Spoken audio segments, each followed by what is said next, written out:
Hey guys, Ray from Levy RV and Boat.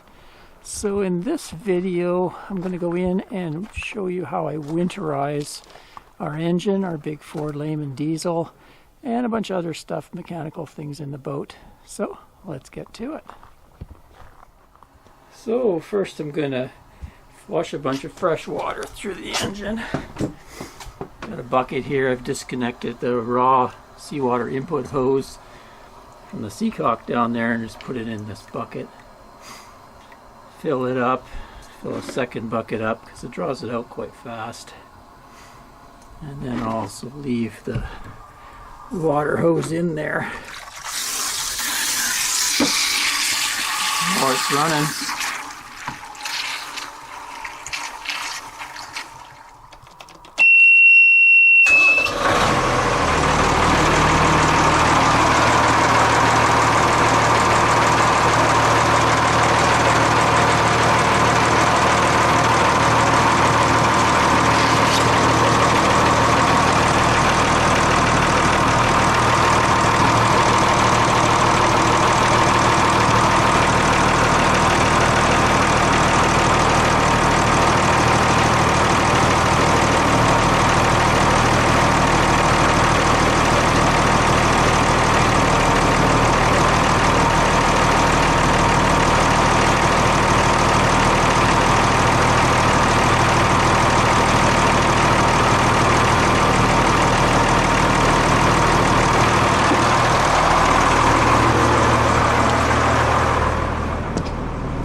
Be shooting out a bunch of water out the back. Yeah.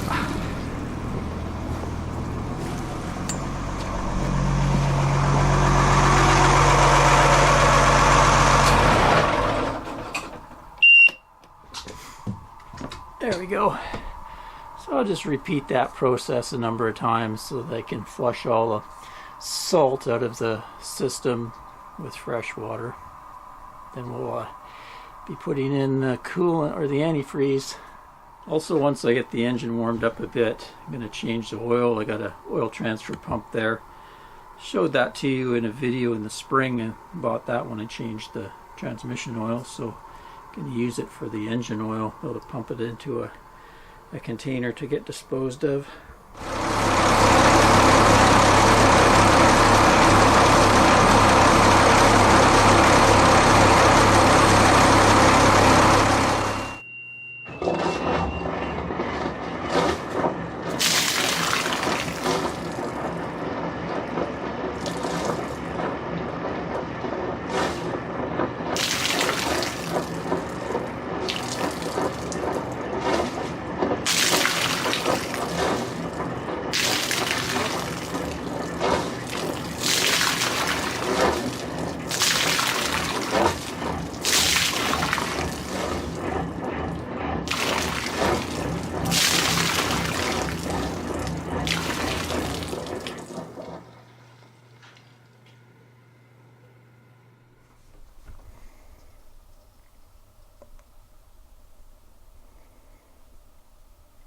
So got rid of all the oil out of it.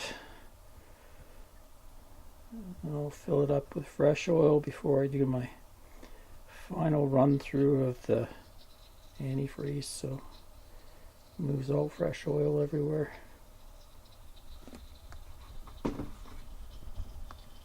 Okay, oil is changed. Get some used oil in there to dispose of.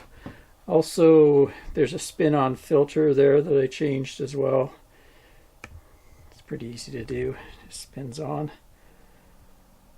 Now what I'm going to do, I've ran it with the new oil, flushed another couple pails of water through there. Now I've got my pink antifreeze to put in, so we'll do that. That'll be pretty well complete for the engine, other than a few bits and pieces.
There we go. So another thing I have to do as part of winterizing is pull the impeller out of this raw seawater pump. So this is a Johnston pump. I had installed this in the spring and it replaced the OEM pump. This is an upgraded type pump. I did a video on replacing that. I'll link back to it. Anyway, it performed well, and also it got rid of an oil leak that I had right on this mating surface right here where it mates to the engine block. It had been leaking and dripping oil. And it's kind of a common problem, and this pump has a little pin that you put into a port that alleviates that problem. So I was happy with that because it would drip like kind of a quarter cup of an oil after each run. So it was nice to get that fixed up. I had a little trouble with the elbows, getting them matched up here. I'll have to maybe search for a proper brass elbow, but I used some plastic pipe right here. It was the right threading, and because it's cool water input, it was fine, no leaks or anything, and it held up well. So I had replaced the hoses, but inside there's an impeller, a rubber impeller, that I have to undo this cap, and then I can get it out and put it away in a bag, because if it sits in there, it will kind of get a set, and it's bad for the impeller. So that'll extend the life of that. Pretty easy to undo. I just have to undo all these little screws. Should be able to get that off. There we are.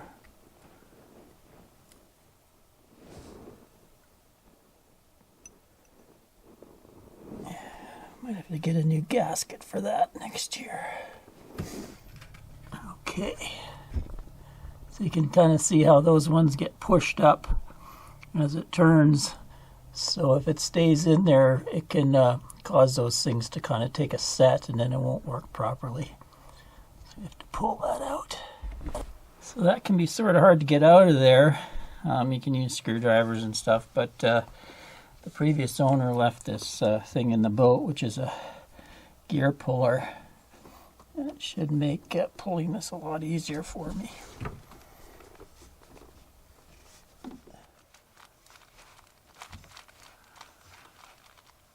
There. Took a bit of wrangling, but I finally got it hooked in there. You can see how she works. Makes it easy to slowly pull it out.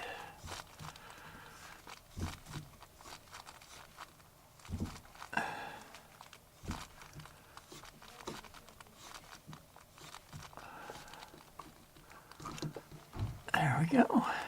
Easy peasy. So just put some silicone grease on that and bagged it up.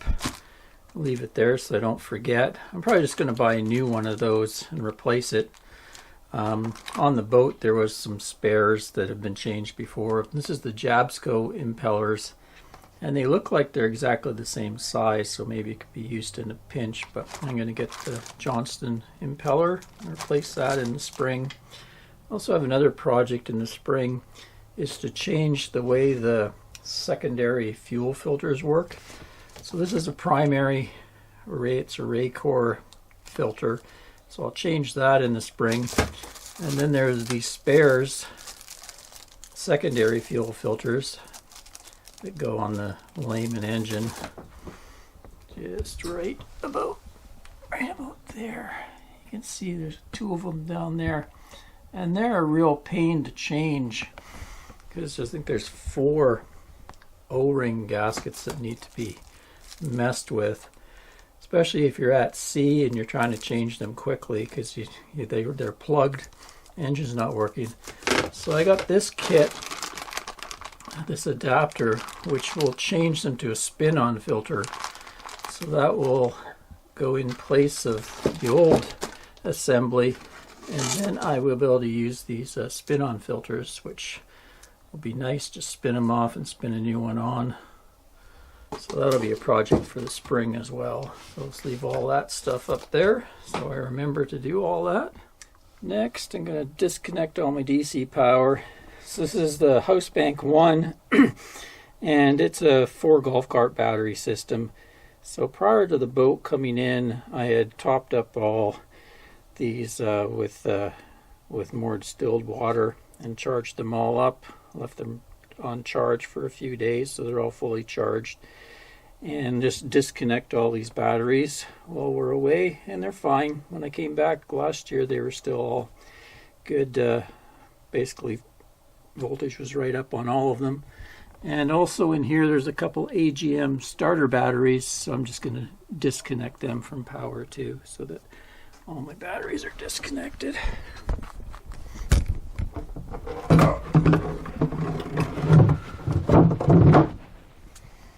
And all the electrical gets turned off. All the DC breakers, everything, bilge pumps, battery switch off. So that's all off. The only thing that stays on is our inverter, because it's powering our little, it's got a transfer switch in it, which switches the incoming 30 amp service we have. And then it will keep the two little, I think they're 125 watts each. One in the forward cabin, one in the aft cabin, keeps them going. And we get a monthly power bill, so we'll be able to tell if for some reason the inverter has failed or the plug has come loose or something like that. We'll know within a month. Also, we have people here that are helpful and can check on the boat for us, make sure everything is okay. As far as the freshwater coolant system, I think I'll just leave it be. It was good last winter. The color looks good in the antifreeze, so I think next year I might drain it and flush it as part of the spring prep. And I've also got a couple brand new fan belts here, although we don't have a fan. Anyway, it fits down in there. You can see it drives the alternator and the water pump on the main crank pulley there. But on this particular design, they're behind these coolant hoses. So if I'm going to drain and flush the coolant, I might replace these hoses and replace that belt. And you can also see they have another belt tied here with zip ties, and that's so if you break a belt underway, it's all ready to just put on. You don't have to pull your coolant hoses off. So I'll take these two brand new ones and put them on. These look pretty good shape, but I got a couple brand new ones. They're cheap insurance. Put them up with the rest of my stuff. Next, I cleaned out the bilges. This is our main bilge. So the bilge pumps are going to be off because the batteries are disconnected. So I've down here, there's a seacock that I've opened. It goes to the outside there. So I guess worst case scenario, if during the winter our cover failed and then for some reason the boat got a dramatic leak, all the water would end up down in here, and then it would start draining out through that rather than keep filling up more and more.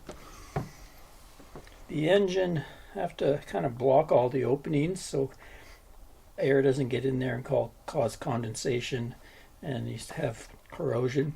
So I've just put the hose back on that input seacock there, and I've closed it to the outside. I also put a bag on the air intake there, air cleaner, and then I usually put some Gorilla Tape on the exhaust, put in some material, then Gorilla Tape to block that opening as well. And that should take care of all the engine work down below. Not much more to do here. I'll leave this opening open during the winter because we have the two heaters in here, so that'll help keep any condensation and moisture from forming down there. While I'm at it, I'll spray some penetrating lubricant on the valve handle mechanism there on all my seacocks. Just help protect them from corrosion over the winter. Also loosen them up maybe for next summer. You can see there's quite a few over there along that wall. We've got sink drains, and also the two bilge pumps go over there, that sort of thing. So I'll get in behind there and spray those levers. And then there's some under the forward and aft head with the toilets. Both have a couple seacocks under there to also spray down. The other thing I did was to close off all the fuel lines. So there's some valves in each corner of the fuel tank to close off. And then up here, there's a couple more valves. One's the return line and one's the feed into the engine. The fuel has been topped right up in both our tanks. Now some people will put additives in there to stop algae from growing in the diesel fuel. I've read pros and cons to that, but considering the amount of hours we put on in the last year, most of the fuel in our tanks is fairly recent. So I didn't have a problem last year, so I'm just going to go with not adding any additives to the fuel, just go with the plain diesel. Refrigerator will just be off and left open. Got a couple repairs to do next spring. This snap up here is plastic that closes the door, and it snapped this year. And also this freezer lid is broken right there as well, so I'll have to figure out something there. Not a very big freezer in this thing, but it is quite a large refrigerator as far as the depth and everything. You can put quite a bit of food in there, and it runs on 12 volt and 120 volt. The anchor line and chain, I fully deployed it outside, and then I hosed it all down, washed it down, all the salt out of it, and cleaned up the anchor locker, let it dry, and then fed it back in. I'll just leave this open so air can get in and out. As far as propane goes, there's a couple tanks up on the bridge. They'll just stay there in that cabinet. That cabinet has vents on the bottom and out the side in case any leaks happened. And also there's a little barbecue one here that I'll leave in its cover as well. And then they'll all be under the main cover. As for Anne's seat, it's going to get picked up and taken in the storage room. Her beautiful new seat. And then you can see I have my 3 stages of covers to put on. I'll be in a video going forward. Well, that's about it. Just basically have to get the winter cover on, tidy up a few bits and pieces, put the dinghy in the storage room, and we'll be ready to shove off in the RV, and vestry will be all tucked in for the winter. Till next time, Ray from Love You RV and Boat. Cheers, guys.